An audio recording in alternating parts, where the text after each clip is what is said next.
अस्सलाम वालेकुम viewers, welcome back to my YouTube channel. Viewers, आज की वीडियो आपके लिए बड़ी ही इंपॉर्टेंट होने जा रही है क्योंकि आज की इस वीडियो में हम बात करने जा रहे हैं आने वाली उन एसडीओ की पोस्ट के हवाले से जिनका बेसिक ऐलान तो कर दिया गया है, लेकिन बहुत जल्द इसका जो इश्तिहार है वो पीपीएससी की ऑफिशियल वेबसाइट पर भी शाया हो जाएगा। तो आज की इस वीडियो में हम इस पर पूरी तफसील के साथ बात करेंगे, यानी एसडीओ की जो कंप्लीट क्राइटेरिया है उसके बारे में आपको डिस्कस कर बताएंगे, यानी कि आपने इस पर अप्लाई किस तरह से करना है, आपकी क्वालिफिकेशन क्या रखी जाएगी और इसके लिए इंटरव्यू किस तरह से कंडक्ट किया जाएगा, इसके लिए रिटन टेस्ट किस तरह से होगा, पेपर किस तरह का बनाया जाएगा और इसकी जो है ना वो आपकी पोस्टिंग प्लेस कौन सी होगी, आपकी जिम्मेदारियां कौन सी होगी। तो ये जितनी भी बातें हैं वो आज की इंशाल्लाह ताला इस वीडियो में बयान करेंगे। उम्मीद करता हूं दोस्तों ये वीडियो देखने के बाद आपकी एसडीओ की पोस्ट के हवाले से जो भी सवाल हैं वो इंशाल्लाह कंप्लीट हो जाएंगे। अभी जो इसका बेसिक ऐलान किया गया, लेकिन इसका जो इश्तिहार है वो पीपीएससी की ऑफिशियल वेबसाइट पर शाया नहीं हुआ, वो भी इंशाल्लाह ताला बहुत जल्द अगस्त के सेकंड वीक में इसका जो इश्तिहार है वो पीपीएससी की ऑफिशियल वेबसाइट पर शाया हो जाएगा और इस पर जो है ना वो ऑनलाइन अप्लाई शुरू हो जाएगा। तो व्यूअर्स, ये वीडियो बनाने का मकसद सिर्फ ये है कि आपको सबसे पहले इन पोस्ट के हवाले से इंफॉर्मेशन देना है कि आप अभी से अपनी तैयारी जो है ना वो शुरू कर दें, क्योंकि इसके लिए जो टाइम है वो बहुत कम दिया जाता है। अगर आप अच्छे तरीके से तैयारी कर दें शुरू करेंगे तो आपके जो है पोस्ट होने के चांसेस हैं जो वो ज्यादा बढ़ जाएंगे। तो व्यूअर्स, इस वीडियो को एंड तक लाजमी देखिएगा क्योंकि इसमें हम वो तमाम सवालात को जो है ना वो कवर करेंगे जिनका जानना आपके लिए बड़ा ही जरूरी है। और वो स्टूडेंट्स जो हमारे चैनल पर न्यू हैं और उन्होंने अभी तक हमारे चैनल को सब्सक्राइब नहीं किया तो काइंडली हमारे चैनल को सब्सक्राइब करें और इस वीडियो को एंड तक लाजमी देखिएगा क्योंकि ये वीडियो आपके लिए बड़ी ही इंपॉर्टेंट होने जा रही है। तो चलो स्टार्ट करते हैं बगैर किसी टाइम को वेस्ट किए हुए। सबसे पहले हम बात करते हैं कि एसडीओ का मतलब क्या होता है और ये किस डिपार्टमेंट में पोस्ट आने वाली है। एसडीओ का मतलब होता है सब डिविजनल एजुकेशन ऑफिसर। ये एक ऑफिसर पोस्ट है, ऑफिसर टाइप की पोस्ट होती है और ये बड़ी मतलब बाइज्जत पोस्ट होती है। इसमें आपने एजुकेशन के रिलेटेड कारकर्दगी को जांचना होता है और ये जिस डिपार्टमेंट में आई है, एसडीओ की जिम्मेदारियां क्या होती हैं वो इंशाल्लाह ताला हम आगे आपको बताएंगे। अभी हम बताते हैं कि ये किस डिपार्टमेंट में आने वाली है। ये पैरा डिपार्टमेंट में आने वाली है, यानी कि पंजाब एजुकेशन रिफॉर्म अथॉरिटी। ये एक पंजाब के अंदर एक एजुकेशन के रिलेटेड एक अदारा है, यानी कि गवर्नमेंट की तरफ से जो भी पॉलिसियां एजुकेशन के रिलेटेड आती हैं तो वो ये अदारा जो है ना वो इसको कवर करता है और इसके अंदर ये पोस्ट आई है जिसका नाम है एसडीओ। तो डेयर व्यूअर्स, ये तो इसका एक छोटा सा इंट्रोडक्शन हो गया। अब हम बात करते हैं कि इसके लिए जो क्वालिफिकेशन है उसका क्या उन्होंने क्राइटेरिया रखा है। तो व्यूअर्स, अभी तक उन्होंने क्वालिफिकेशन के बारे में नहीं बताया, लेकिन अगर हम इससे पहले आने वाली पोस्ट को देखते हुए आपको क्वालिफिकेशन का बताएं तो इसके लिए कम से कम जो है ना वो क्वालिफिकेशन जो है ना वो मैट्रिक मास्टर होनी चाहिए। और इसके साथ बाद बात ऐसा भी होता है कि वो बीएड भी मांग लेते हैं, लेकिन बात नहीं मांगते, एमएड भी कह देते हैं कि ये भी जो है ना वो जरूरी है। लेकिन इसके लिए कम से कम जो आपकी क्वालिफिकेशन है वो मास्टर होना लाजमी है। मास्टर किसी भी सब्जेक्ट में, इसके लिए उन्होंने कोई खास शर्त नहीं रखी होती कि फलां सब्जेक्ट वाले सिर्फ अप्लाई कर सकते हैं या फिर फलां सब्जेक्ट वाले अप्लाई कर सकते हैं। ये जो शर्त होती है वो इसमें कोई नहीं रखी जाती कि बाद स्टूडेंट्स को लगता है कि पता नहीं हमारा तो इस सब्जेक्ट में हुआ है तो हम इस पर अप्लाई नहीं कर सकते, या फिर हमारा इस सब्जेक्ट में हुआ है तो हम अप्लाई नहीं कर सकते। इसमें ये शर्त बिल्कुल नहीं रखी जाती। हाँ, ये शर्त रखी जा सकती है कि आपका बीएड या एमएड होना इसमें लाजमी रखा जाता है, लेकिन बाद का तो वो भी नहीं रखा जाता, जरूरी नहीं समझा जाता। लेकिन इसके लिए कम से कम जो आपकी क्वालिफिकेशन है वो मास्टर होनी चाहिए और चाहे वो किसी भी सब्जेक्ट में हो तो आप इस पर अप्लाई कर सकते हैं। ये तो हमने बात कर दी इसकी क्वालिफिकेशन के क्राइटेरिया के हवाले से। अब हम बात करते हैं कि इसके लिए जो एज का क्राइटेरिया है उसको किस तरह से वो मैनेज करते हैं, वो किस तरह से रखा जाता है।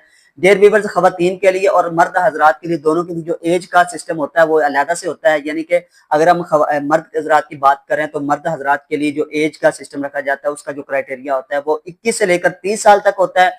21 से कम वाले स्टूडेंट्स इस पर अप्लाई नहीं कर सकते और बाज़ औक़ात उनको 5 साल की जो है ना वो जनरल रिलैक्सेशन भी दी जाती है, यानी कि 21 से लेकर 30 साल तक उनकी एज रखी जाती है। लेकिन बाज़ औक़ात मेल को जो है ना वो 5 साल की जनरल रिलैक्सेशन दी जाती है, लेकिन खवातीन को अगर हम उनकी एज की बात करें तो उनकी जो एज है वो 21 से लेकर 30 साल तक होती है। लेकिन खवातीन को जो एज की रिलैक्सेशन दी जाती है वो मर्दों की निस्बत ज्यादा दी जाती है, उनको 8 साल की जनरल रिलैक्सेशन दी जाती है। व्यूअर्स, ये हमने इसकी एज के हवाले से आपको बता दिया। अब हम बात करेंगे कि इस पर आपने अप्लाई किस तरह से करना है। व्यूअर, अभी तक मैंने पहले ही आपको बता दिया कि इसका जो इश्तिहार है वो पीपीएससी की ऑफिशियल वेबसाइट पर शाया नहीं हुआ, वो इंशाल्लाह ताला अगस्त के सेकंड वीक में जल्दी ही शाया हो जाएगा। और जब इसका इश्तिहार आ जाएगा तो वहाँ पर उसकी जो है ना वो लास्ट डेट भी मेंशन कर दी जाएगी। इसका जो अप्लाई करने का तरीकाकार यही है कि जब इसका इश्तिहार पीपीएससी की ऑफिशियल वेबसाइट पर शाया हो जाएगा, आपने पीपीएससी की ऑफिशियल वेबसाइट पर विजिट करना है, वहां पर इस पोस्ट को सिलेक्ट करना है और इस पोस्ट के हवाले से अपने फॉर्म जो है ना उनको फिल करना है। इसकी जो बैंक फीस है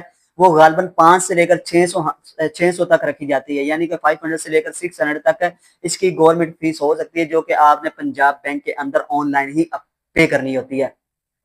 तो अप्लाई करने का तरीका मैंने आपको बता दिया है। आपने इसकी पोस्ट को जो है ना वो सिलेक्ट करना है। एसडीओ की पोस्ट को सिलेक्ट करने के बाद आपने अपने तमाम फॉर्म फिल करने हैं, अपना डोमिसाइल जो है ना उसको भी मेंशन करना है। बहुत स्टूडेंट्स को लगता है कि इसके लिए डोमिसाइल की जरूरत नहीं होती, लेकिन व्यूअर्स ये बात आप लाजमी याद रखिए कि पीपीएससी के जरिए जो भी पोस्ट अनाउंस होती है उसमें आपका डोमिसाइल जो है ना वो लाजमी रखा जाता है। डोमिसाइल के बगैर आप अप्लाई नहीं कर सकते। बहुत स्टूडेंट्स को लगता है कि वो डोमिसाइल के बगैर भी अप्लाई कर सकते हैं, लेकिन उनका जो अप्लाई जो है वो एक्सेप्ट नहीं होता। तो इसके लिए डोमिसाइल की जो है ना वो शर्त वो लाजमी होती है।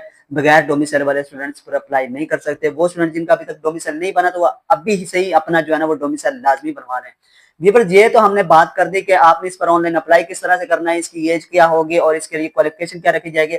अब हम बात करते हैं इसका पेपर पैटर्न क्या होगा, इसके अंदर कौन से सवाल आ सकते हैं। व्यूअर इसका जो पेपर पैटर्न की अगर हम बात करें तो इसका पेपर जो है ना वो एमसीक्यूज बेस पर होगा और टोटल नंबर को 100 होंगे। 100 नंबर का पेपर होगा। उसके लिए जो आपको टाइम दिया जाएगा वो 90 मिनट्स होंगे। 90 मिनट से ज्यादा आपको टाइम नहीं दिया जाएगा और ना ही इससे कम टाइम दिया जाएगा। पूरे से पूरा टाइम दिया जाएगा और जब टाइम खत्म हो जाएगा तो आपसे आपका पेपर ले लिया जाएगा। इसमें हम किस किस्म के सवाल आ सकते हैं। ये पेपर जो है ना पीपीएससी का अक्सर पेपर जो है ना वो मिक्सड सवालात का मजमूआ होता है। इसमें बहुत सारे मज़ामीन को शामिल करके पेपर बनाया जाता है, क्योंकि ये एमसीक्यूज बेस पर होता है। इसमें आपकी पाक स्टडीज के सवाल भी आ सकते हैं, आपकी इंग्लिश के सवाल भी आ सकते हैं, उर्दू के सवाल भी आ सकते हैं, जनरल नॉलेज हो सकता है, आईक्यू के सवाल आ सकते हैं। इसके अलावा ज्योग्राफी सवाल आ सकते हैं, पॉलिटिक्स के हवाले से सवाल आ सकते हैं, इस्लामियात के हवाले से सवाल आते हैं। इसमें कंप्यूटर के भी सवाल आ सकते हैं, केमिस्ट्री, फिजिक्स, बायो, मैथ के भी सवाल आ सकते हैं। इसके अलावा आपसे जो है ना वो आपकी पॉलिटिक्स के हवाले से क्वेश्चन किए जा सकते हैं। यानी कि हर तरह का जो सवाल है वो पीपीएससी के पेपर में आता है, क्योंकि ये अगर हम बात करें कि ये किस स्केल की पोस्ट है तो ये इसका जो स्केल है वो 17 स्केल रखा गया। ये एक शाही पोस्ट इसको आप कह सकते हैं, क्योंकि 17 स्केल काफी अच्छे स्केल होता है। तो पेपर पैटर्न मतलब कि आपको मैंने बता दिया है कि इसमें तरह के सवाल, हर तरह के सवाल आ सकते हैं। कोई ऐसा सवाल नहीं है जिसको आप कहें कि यार मतलब इस सब्जेक्ट में से नहीं आते, बल्कि इसमें आपको अच्छे तरीके से तैयारी करनी चाहिए। बार बार आपको सवालात को दोहराना चाहिए। अच्छे तरीके से आप तैयारी करेंगे तभी जाकर आप इसको जो है ना वो क्लियर कर पाएंगे। नेक्स्ट मरला आता है कि पेपर रिटन टेस्ट के बाद इंटरव्यू का।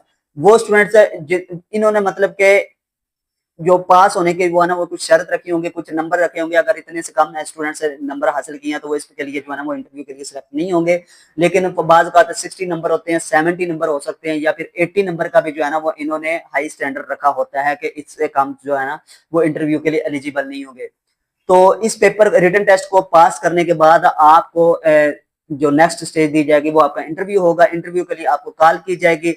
इंटरव्यू की बात करें कि इंटरव्यू किस तरह से होता है तो व्यूअर्स पीपीएससी का जो इंटरव्यू होता है इसमें 3 से 5 लोगों का पैनल इंटरव्यू होता है। इसमें इसकी जो ड्यूरेशन होती है वो 10 से लेकर जो 20 मिनट हो सकती है या फिर आधे घंटे का इंटरव्यू हो सकता है। और इसमें भी इंटरव्यू में भी तरह तरह के सवाल आ सकते हैं। आपके अपने सब्जेक्ट के रिलेटेड सवाल आ सकते हैं जिसमें आपने डिग्री हासिल की हुई है, या फिर इस पोस्ट के हवाले से आपसे एसडीओ की पोस्ट के हवाले से सवाल किए जा सकते हैं, या फिर आपके पीपीएससी के हवाले से सवाल किए जा सकते हैं कि पीपीएससी है क्या, टोटल कितने लोगों ने उस पर अप्लाई किया, इसकी लास्ट डेट क्या थी, पेपर मतलब कि इजी था या आसान था। यानी कि ये तमाम सवाल आपके इंटरव्यू में लाजमी पूछे जा सकते हैं और अक्सर जो है ना वो इंटरव्यू कंडक्ट करने वाले ये सवाल लाजमी पूछते हैं। तो आप इंटरव्यू की तैयारी भी जो है ना वो अच्छे तरीके से करनी है।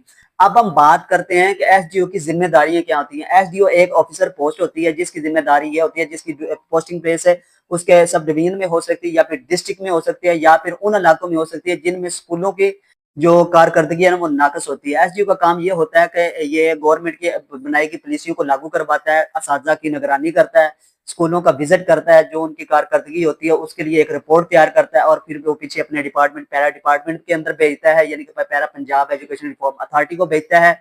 असातिज़ा का मुआयना करता है, बच्चों की हाजिरी जो है ना उसकी जांच पड़ताल करता है, टीचर्स की हाजिरी की जांच पड़ताल करता है, स्कूलों के अंदर जो जो सहूलियात नहीं होती वो उसको अंदाजा लगाता है, उसका जो है ना वो एक रिपोर्ट तैयार करता है। और इसी तरह वो अपनी रिपोर्ट तैयार करने के बाद इसका काम यही होता है कि स्कूलों की निगरानी करना, स्कूलों का विजिट करना, टीचर्स की निगरानी करना, तलबा की निगरानी करना, जितनी भी कारकर्दगी होती है स्कूल की, चाहे टीचर्स की हो या तलबा की हो, उसकी जो जिम्मेदारी होती है उसकी देखभाल करना वो एसडीओ की जिम्मेदारी होती है। तो डेयर व्यूअर्स, ये जितने भी सवाल है आपका जानना इनके लिए बहुत ही जरूरी था। तो इसकी जो है ना वो नेक्स्ट वीडियो इंशाल्लाह ताला जब इसका इश्तिहार आ जाएगा